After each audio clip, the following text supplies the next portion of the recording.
All right, welcome back in here to Live and Now from Fox. I am Andy Mack. It is nearly 8 o'clock on the East Coast as we're following the top stories. President Trump touching down back in our nation's capital, also making a big announcement in terms of Alcatraz, reopening that prison. You can look live now here at this as Air Force One on the ground at Joint Base Andrews. We'll soon see him take those steps back to another busy work week as he lands at Joint Base Andrews. We'll see if we have any comments on some of the top stories of the day, but we're just getting more information right now about this. A post on Truth Social from President Trump calling for the reopening of Alcatraz, saying rebuild and open Alcatraz. For far too long, America has been plagued by vicious, violent, and repeat criminal offenders.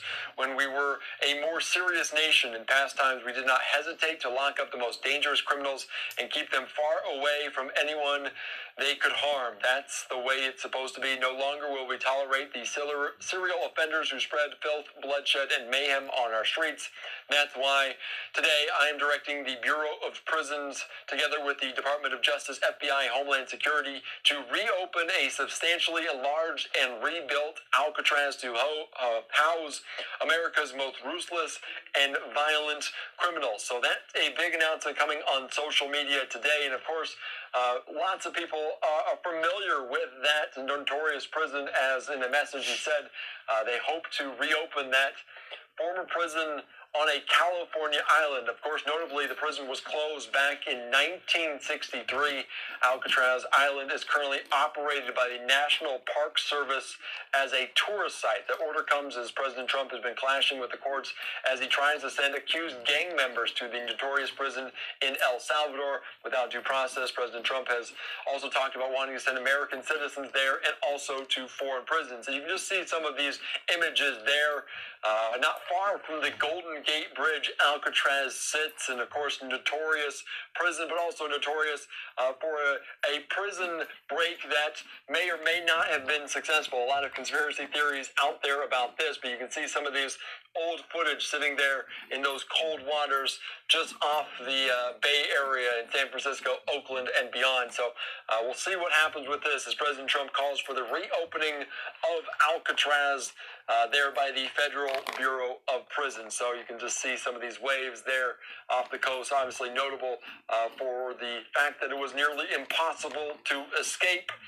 So we're just following this here on Live Now from Fox about this latest development with Alcatraz. We're also still waiting for President Trump to get off the plane there at Joint Base Andrews. One more time, a live look here on Live Now from Fox. You can see the doors open. The stairs are out for him to walk down. We'll see if he comes to the media or gets on Marine Force One to return to the White House for yet another busy week. Last week really marked the 100 days in office, and he capped it off with the commencement speech at the University of Alabama. We're going to hang with the shot just a little bit longer here, approaching 8 o'clock on the East Coast. You can see the sun is setting on our nation's capital here on this evening. Some people walking about. It could be not very long until President Trump gets off the plane. So plenty to talk about upcoming this week in terms of tariff concerns. Of course, the Port of Los Angeles talking about potentially the impacts could be started to be felt really this week. We're also learning that Canadian Prime Minister Mark Carney will be in Washington, D.C. after the election last week. A mandate there in Canada as well for him after he replaced Justin Trudeau there atop the Liberal Party, now solidifying his spot as Prime Minister of Canada. All right, let's slide away for a quick 2-minute break. We'll get back to this shot and more top headlines after this.